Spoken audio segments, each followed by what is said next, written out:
Dernièrement, il y a plusieurs personnes qui arrivent au Canada avec un visa visiteur. Ces personnes, lorsqu'elles arrivent sur le sol canadien, quelles sont les réalités auxquelles elles font face?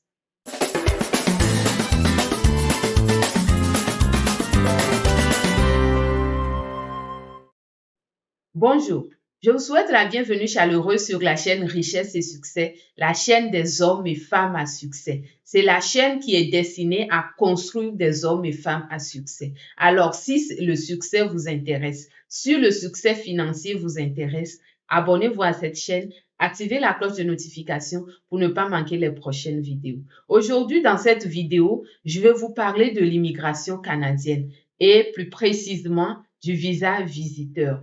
Vous savez, depuis la pandémie, plusieurs employeurs font face aux difficultés reliées à la main-d'œuvre. Et donc, dernièrement, il y a une loi qui est sortie et qui autorise les visiteurs qui sont au Canada à pouvoir travailler dans le but d'aider les employeurs avec leurs problèmes de main-d'œuvre.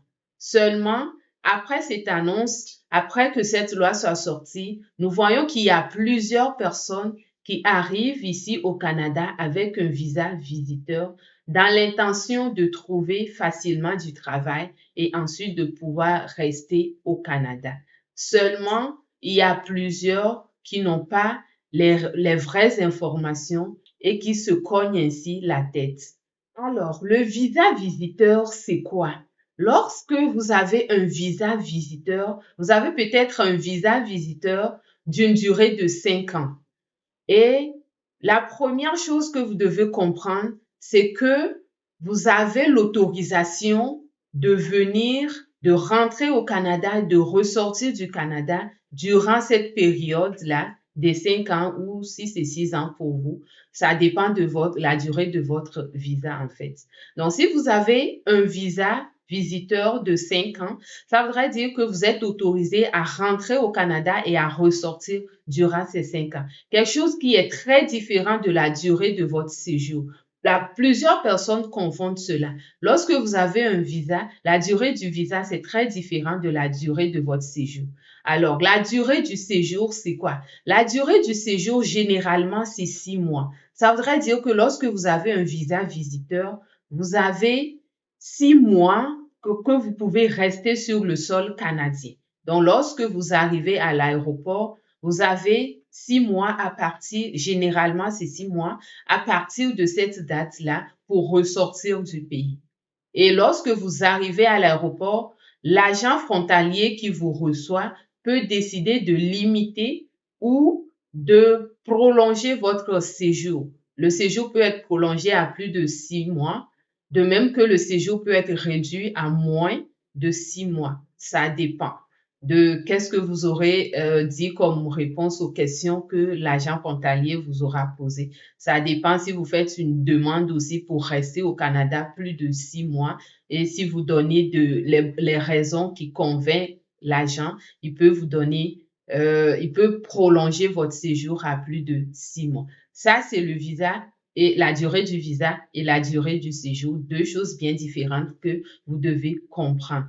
Maintenant, un visiteur, c'est quoi? Logiquement, lorsque vous êtes un visiteur, vous quittez votre pays, vous avez de l'argent que vous voulez aller, vous prenez des vacances, donc vous arrivez au Canada dans le but de voyager, vous regardez les choses juste pour connaître le Canada, visiter tel qu'on le dit. Donc, vous arrivez ici, c'est pour les vacances et vous venez dans le but de nourrir l'économie canadienne.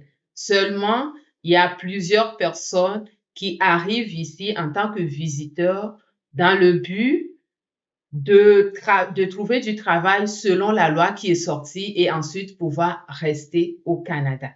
Une chose qu'il faut comprendre lorsque vous arrivez au Canada comme visiteur, c'est que vous n'avez droit à aucun service social. Puis c'est logique, vous venez dans le but de nourrir juste l'économie, de regarder comment le pays est fait, visiter les lieux, puis de repartir. Donc, vous n'avez pas accès aux services sociaux que un résident permanent va avoir, par exemple. Lorsqu'un résident permanent arrive ici au Canada, il est dirigé vers les services qui vont l'aider dans son intégration ou dans sa recherche d'emploi, par exemple. Donc, une personne qui est visiteur au Canada n'a pas ce droit, n'a pas cet accès aux services sociaux.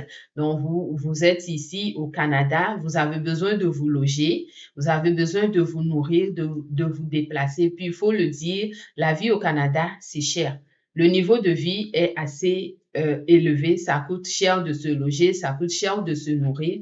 Puis, au niveau du logement, il faut comprendre aussi que pour se loger ici au Canada, ça vous prend généralement un bail d'1 an.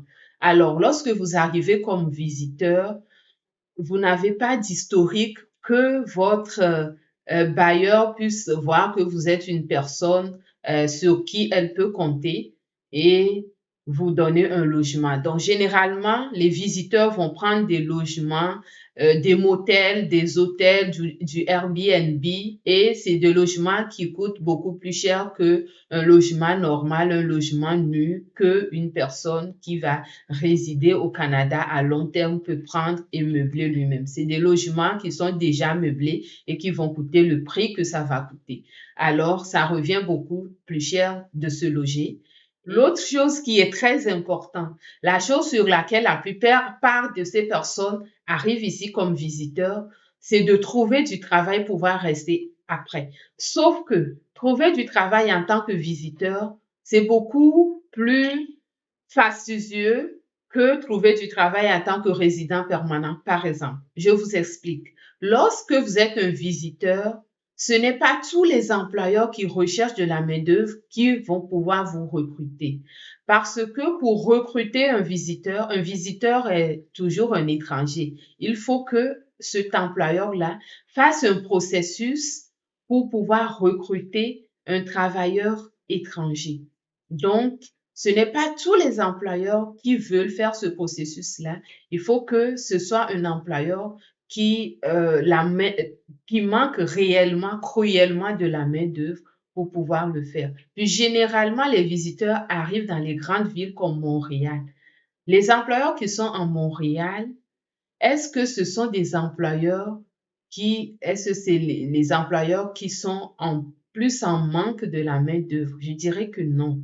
C'est plus en région qu'on manque de la main-d'œuvre. Alors, lorsque vous êtes un visiteur, que vous arrivez à Montréal, votre chance de trouver un employeur qui recrute des travailleurs étrangers pour pouvoir vous recruter et vous permettre ainsi d'obtenir un visa de travailleur pour séjourner plus longtemps au Canada est beaucoup plus difficile. Alors, lorsque vous êtes un visiteur au Canada et que votre séjour s'épuise, que vous n'avez pas trouvé du travail, vous allez devoir retourner dans votre pays pour ensuite revenir au Canada si vous le voulez.